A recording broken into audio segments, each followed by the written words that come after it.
Hi, this is Corey Johnston, and today's lesson is going to be a continuation of a previous lesson from the 9th chapter in the book of Job. We took it all the way up to the first 13 verses. We're going to take it from 14 all the way home to verse 35.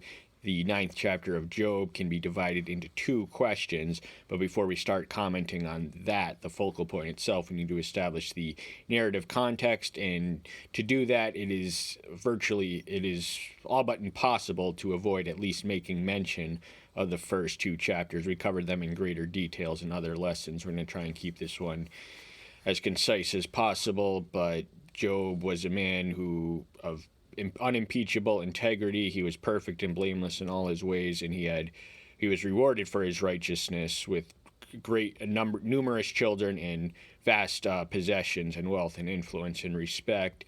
And Satan, being the accuser and the tempter, he accuses at the same time Yahweh in Job, when Yahweh points to pride with Job. Have you seen my servant Job? There is no one like him on the earth.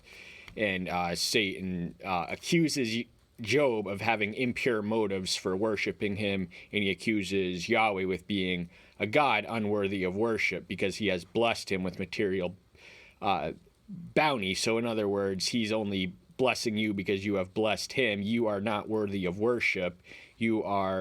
You have to pay people to worship you. Take around this hedge, and he will curse you to their face. So the other thing we learn is that he is a tempter. So he successfully tempts Yahweh into testing Job, allowing Satan to tempt him, and then he tempts Job by taking all his health, all his wealth, and then all his health, all his family. He basically had nothing left, and to add insult to injury, or injury to insult, he was afflicted with skin boils. So he took away his wealth in the first chapter, health in the second chapter, and 2 times Job passed the test he's offered the temptation by his wife to curse Yahweh and just die, and he agrees with the latter part, but he won't concede to the first.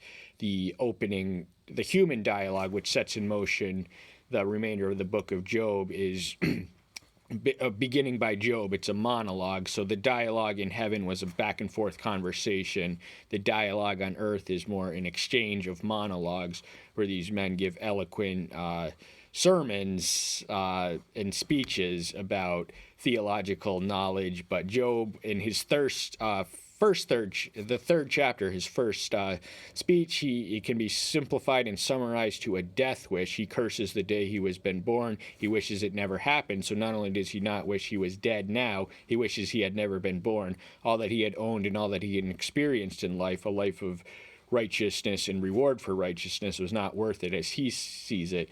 So to have everything and to lose it all at once and just lose your health on top of it is just beyond reckoning. And then Eliphaz sets the ball in motion. He kind of breaks Job out of his shell of just giving up, and he stimulates an urge in him to give answer. His speech comprises the 4th and 5th chapter. We're not going to get into the one. Then it returns to Job in the 6th, who addresses his concern all the way up to the 6th verse of the 7th chapter. That's when he takes it on high. And then Bildad the Shuhite is answering, and his word, Job's 3 comforters are named in verse 2:11. We already heard from Eliphaz the Temanite. Now we hear of Bildad the Shuhite. These were men of Edom, descendants of Esau, or at least the towns and the territories they lived to correspond to what became Edomite territory.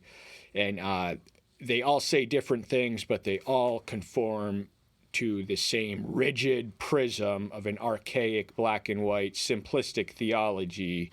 And we get a hint of that. So we're just going to read the 3rd verse of the 8th chapter, and we're going to review some of the stuff before the material we're about to cover that we already covered in the 9th chapter. How does El twist justice, or how does El Shaddai twist what is right? So it's inconceivable to him that the actions that Job experienced were a response of divine judgment, and he is incapable of judging corruptly or pervertedly. So how could he be wrong? And they all have the sense that it is something supernatural at stake. And then he says in the 5th and 6th verse, if you diligently seek El and plead with El Shaddai, if you are clear and straight, then indeed he would awake for you and shall bless your righteous dwelling place. So it's to Bildad who stimulates in motion Job. This is going to inform and influence much of the material that Job speaks after this chapter, of demanding an audience with El Shaddai and to plead with him, and the two questions that form the divisions in the 9th chapter. We'll get there when we get there. But we begin to see him envision himself in the courtroom. But he knows that he is clear and straight. He has not sinned, at least not in proportion to deserve a judgment of this gravity. And its blessing, he will bless your righteous place, dwelling place, so he will be rewarded for his righteousness. Though your beginning was small, yet your latter end would greatly increase. Job was a man who had everything and was reduced to nothing, and then he gained it back twofold eventually. So he is unwittingly anticipating an accurate fulfillment of a prophecy. Then he speaks about the ephemeralness of life and the appeals to the wisdom of the ancients, and we're not going to dwell too far. Just the 20th verse is the final one we want to read. See, El does not cast away the perfect, neither holds the hand of evildoers. So his faith in the foundation of Elohim's intrinsic justice and righteousness will not allow him to abandon and forsake one who has not forsaken him. So the inference is that Job had forsaken him, and he by the same opposite side of the same coin, he will not reward those who are wicked. So he had lost his rewards in a response to his wickedness. What that wickedness is the mystery to Job's friends. Job's trying to figure out the enigma of Yahweh, who he thought he knew, but now he's having second thoughts, and he's expressing some of these doubts out loud. 2nd verse, 9th chapter. Truly I say it is so, but how is man right with Elohim? If one wanted to dispute him, he would not answer him. One time out of 1,000. So he's affirming the correctness of Bildad's what he had to say, but he adds a question: how can man be justified with Elohim? And even if one wanted to present their case before them, they would not answer him, because he is not obligated to answer us. We cannot summon him like a genie in a bottle, and it's not that simple to demand our day in court with him. These are unusual circumstances. But Job reflects on the attribute of omnipotence, which is the attribute of infinite or unlimited strength. He can rise up mountains, remove them, and overturn them just with a shake of his hand. Shake the earth, commands the sun, et al., etc. And then in the 10th verse, we witness a repeat of what we read in that Eliphaz said in 5:9, who performs great and unsearchable deeds and innumerable wonders. So the miracles that he performs are literally beyond counting, literally beyond our reckoning. There are miracles going on all across the world as I speak to you right now. I guarantee it. His hand is always at work in his universe, and miraculous is his default state of being and default state of action. Look, he goes by me, and I do not see, and he moves past, but I do not discern him. So he has the sense that it was supernaturally sent, this judgment as he saw it, but he's not aware of doing anything to deserve to be judged. So Yahweh has been reduced to an ambiguous enigma, and he can't figure him out, and he wants to figure him out, and he demands his day in court, and this leads to the 14th verse, the second question of the 9th chapter. So Job's speech, his response to Bildad, the third of his addresses, extends all the way to the 10th chapter. And in the 10th chapter, there are many question marks, but it can be summarized in a single question as what is my purpose for living? But the 14th question lesson itself, 14th verse rather, much less would I answer him, choose my words with him. So what would he say in such a situation? He has the unprecedented access to the face and voice and ear of Yahweh. What can one say? What can a sinner say but have an awareness of their own, the qualitative moral and powerful chasm which exists between us and him. We would be awed at the splendor of his radiance and his brilliance, and his just magnificent presence is terrible to behold and fearsome to. So when he appears in the whirlwind, and he often manifests in forms such as that. So it's not one, you don't want to have to ask for your day in court, but Job was, in his defense, in an unusual situation. But two, even if you do, what are you going to say when you get there? How are you going to answer at the day of judgment? And it's best to have a prepared answer. Why should I accept you into heaven? And the answer for that is nothing I have done but the blood of your Son. That's your ticket in. For though I were righteous, I would not answer him. I prayed to him for my justice. So he's maintaining the integrity of his innocence. He sins. He was not sinless when he's described as perfect and blameless, but he is innocent and he is righteous and upright. So he had not sinned in proportion to the calamity of the judgment. But he does nevertheless continue to pray him. He freely acknowledges and admits that he wouldn't know what to say, and he wouldn't know how to answer him once he said what he said. And when Yahweh reveals himself in the voice in the whirlwind, him and his friends, his comforters, are stunned into silence, and they are bereft of words. And what can Job say after a witness like that? But he repents and is restored. Though I had called and answered me, I would not believe that he was listening to my voice. So he's not feeling the faith as strong as he used to, when everything was up and everything was well, and he's not ready to quite curse him to his face and commit the sin of blasphemy or ascribe blame to him, but he's accusing him of injustice. He doesn't want anything to do with me. The enigma, which he understands, is a morally indifferent deity, and we'll get to that in the 22nd verse. For he crushes me with a storm and has multiplied my wounds for no cause. So he is wrong about two things. It is not he. Now Yahweh is a God of wrath, so it's perfectly within his nature and capability to resort to fire and brimstone and cause pain, agony, and death as judgment for sin. But not every deadly or supernatural form of action is from him. Satan, in fact, inflicts the most pain and misery. So when Yahweh unleashes its wrath, it's to end the misery of their own lives. But Satan wants you to live with misery, because misery enjoys company. That's his entire incentive for leading people into hell. And the storm, without even knowing it, he's accurately anticipating how he's going to come. He's going to come in a whirlwind, a storm, and he has multiplied my wounds for no cause. It was Satan who had multiplied his wounds. He's the one who took all his health, all his wealth in a twinkle of an eye, and he is the author of his pain.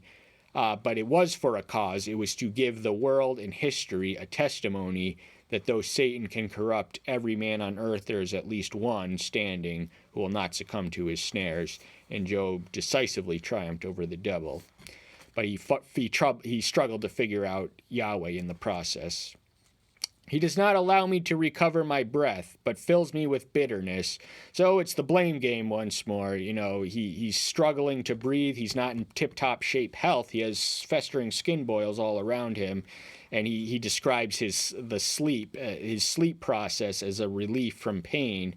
And sleep is the cousin of death. He longs to go to the extra mile. He just wants to end his misery, but while he's here, he eventually questions things, and he ultimately breaks from the bitterness of wishing for his own death. The bitterness was the disappointed expectation you had in him, but it is not from him, it is from you, and it is only indirectly from Satan.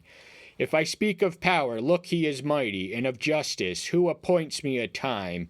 So he's acknowledging his sovereignty and his supreme strength. Might makes right in Yahweh's universe. That's essentially the pitch that he reveals in the whirlwind, and beginning in the 38th chapter, that I put the universe in motion. I laid the constellations. Where were you when I laid the foundation of the earth? So who are you to question my moral integrity or the integrity of my judgment? There is a lot you don't know. and just to highlight the ignorance, he points to the natural world. But Job's was aware that he is at the mercy of time, space, and providence.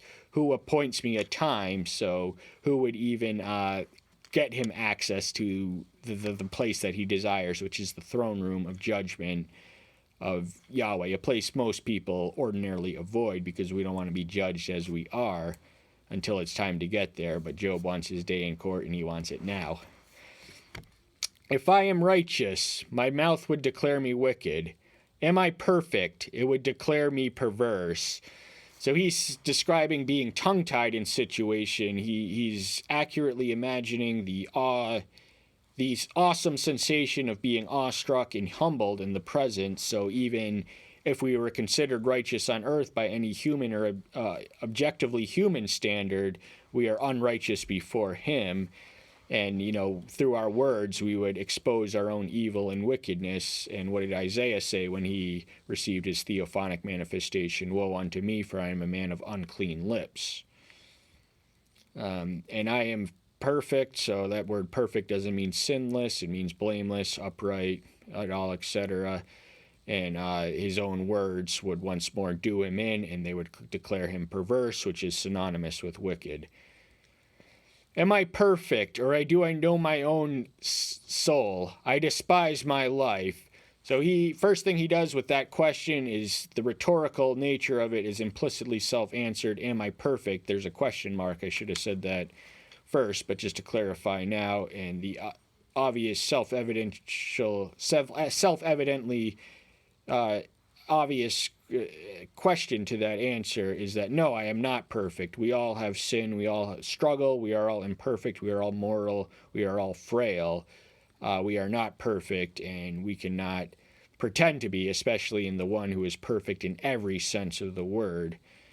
And does he not know my own soul? Now, Job was doing some soul searching right now. He was also doing some digging into divinity. And if you don't understand God, you will not understand yourself. So therein lies the height of his dilemma. I despise my life. He's made no secret of this prior to this point. He's expressed in as many words. He issued a curse upon the day he was born and wished it had never been happened. Why was there a mother there to give me suck? He complains in bitter agony of that day. It is all the same. Therefore I say, he destroys the perfect and the wicked. So here's where his image of Yahweh is morally indifferent. First off, this isn't fair because a lot of the universe in motion in human affairs is the result of our own agency unmolested. Yahweh is never obligated to intervene, so most of the stuff in the course and commotion of the world is licensed to human agency. Divine sovereignty should not be interpreted to the extreme that it absolves us of our own individual response and responsibility. And but he's accusing him of destroying him who was perfect. He was described as such by the author, whoever wrote this book, and the wicked. So he's not aware of doing anything wicked, yet he is destroyed for all intents and purposes at this moment in time. He lost his houses, he lost his wealth, he lost his children, he lost his health, and all he has is his wife and these three comforting friends who aren't very comforting and aren't very friendly, objectively speaking. If the scourge slays suddenly, he laughs at the trial of the innocent.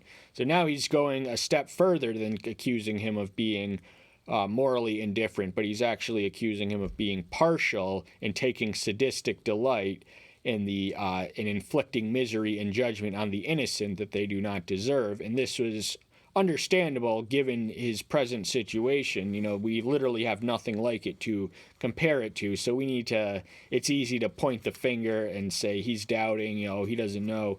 But if we were there, how would we respond honestly? Earth has been given into the hand of the wicked. He covers the faces of its judges. If it is not he, then who is it?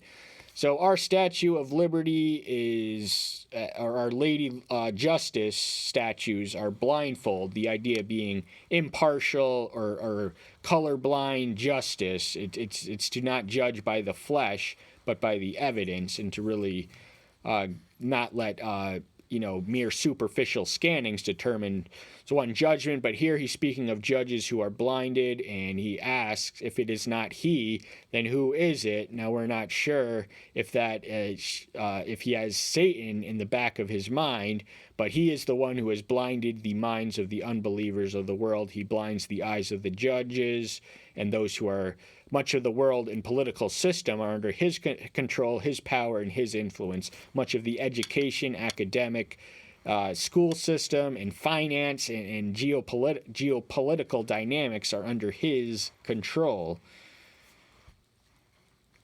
My days have become swifter than a runner. They have fled. They have not seen good. So he's expounding on what Eliphaz earlier said. We didn't quite quote it, about the fleeting, ephemeral nature of life. This life is but a vapor. It's a shadow, then it's gone. And his days of death are approaching on him, and he just can't wait to get it over with. But he says he has not seen good, even though he had lived and experienced material prosperity and health and wealth and all the rest. So he's so blinded. When you are in pain, all you can think about is the moment. You don't really think about the past. All you can think about is the pain that is present, and that's what blinds us to the full perspective of the panoramic view that we need to assess life by. So pain is a great teacher. In a lot of ways, pain is an exponentially better teacher than is pleasure. I'll say that right now. They have passed by like swift ships, like an eagle swooping on its prey. So these are two fast items. A ship that was swift and an eagle is implicitly swift. They soar from the sky and they swoop on their prey. That's what he's picturing his life on. And the eagle that is swooping on his prey, he considers himself a victim, though not quite an enemy of Yahweh. Yahweh has declared him an enemy, but he has not declared Yahweh. And you see this confusion is because he has no idea to the scene which the reader is privy to and has the hindsight of in the first two chapters. If I say, let me forget my complaint, let me put off my sad face, and let me smile, I shall be afraid of all my sufferings. I know that you do not hold me innocent. So he wants to forget his complaint. When you are complaining, that is not a pleasant fact or present reality to be in. When you are complaining, you are usually miserable, and you are malcontent and just upset and just whiny and useless, essentially. Complaining seldom, it is a healthy release, but it doesn't help. And if you rely on complaining, you're going to stay in that partial mode of completion. And he wants to smile. Everyone wants to smile. Happiness is a universal human longing. We just differ on the ways to attain it and achieve it. But the Christian joy is not dependent on circumstances. It transcends circumstances. And, he's afraid of all when you're going through suffering, it's the natural response to be afraid of them. And no one likes to go through the furnace of affliction. Few seldom volunteer to put their foot in that furnace. But it is through the furnace of affliction and suffering and trials and tribulations that quality Christians are made.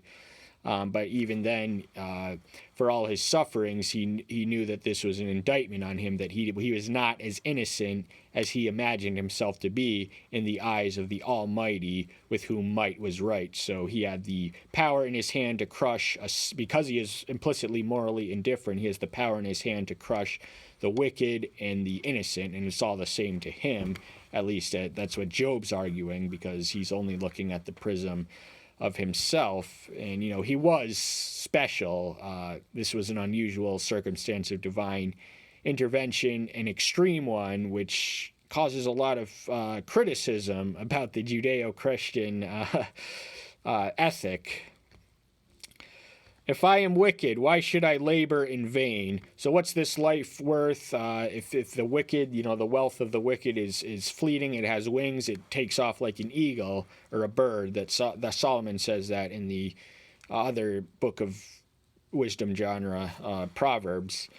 But what is the purpose to keep working if you're working in vain? If you're working towards something, then you are not working in vain. But the wicked, they have no destiny, they have no hope, they have no exalted expectation, so they do labor in vain to accumulate all the wealth they can extract from and all the pleasure they can get from this earth and this life that they have now.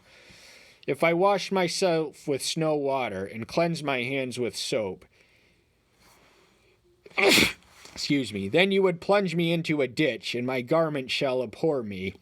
He's talking about a ceremonial cleansing, the physical washing of water, and cleansing. Certain apparatuses and certainly body parts had to be cleansed before the Jews could touch anything.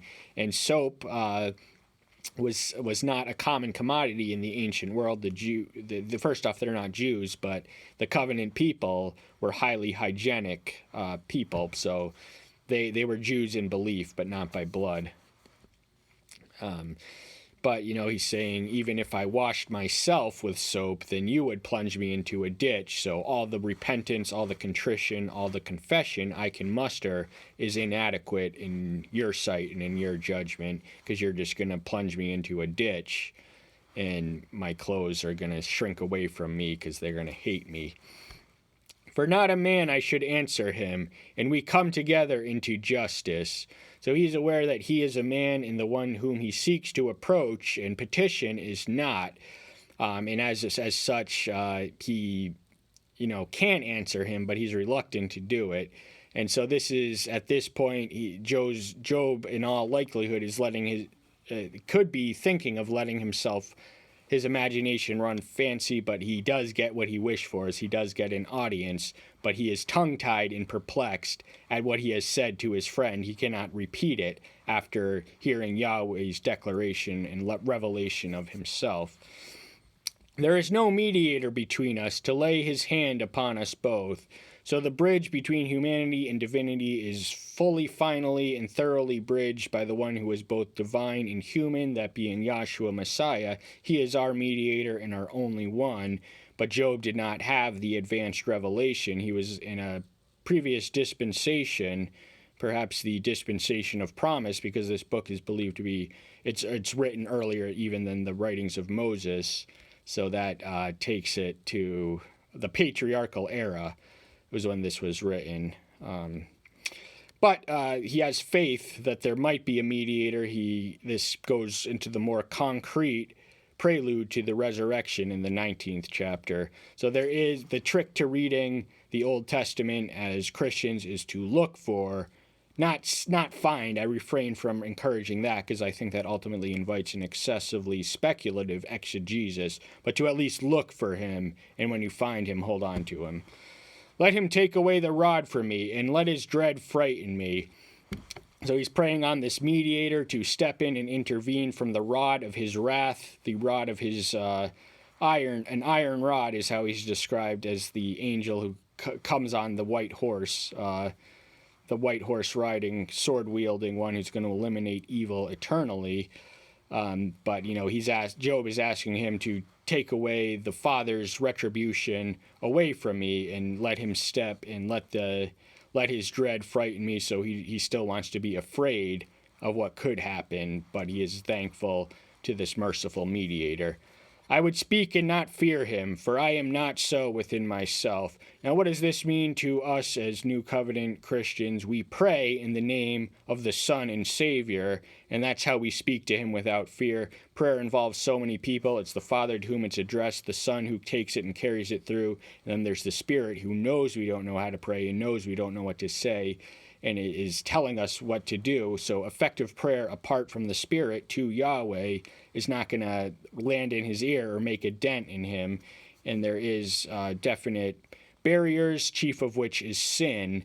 So Yahweh is not obligated to answer the prayer of the wicked and unrepentant, but those who pray sincerely in the name, and by the name we mean in the character and the will of his Son. No unrighteous request will be denied to us. And that's all the time we have for today. Thank you so much. I'm so glad you're here. Stay tuned until next time. I'll see you then. Bye-bye.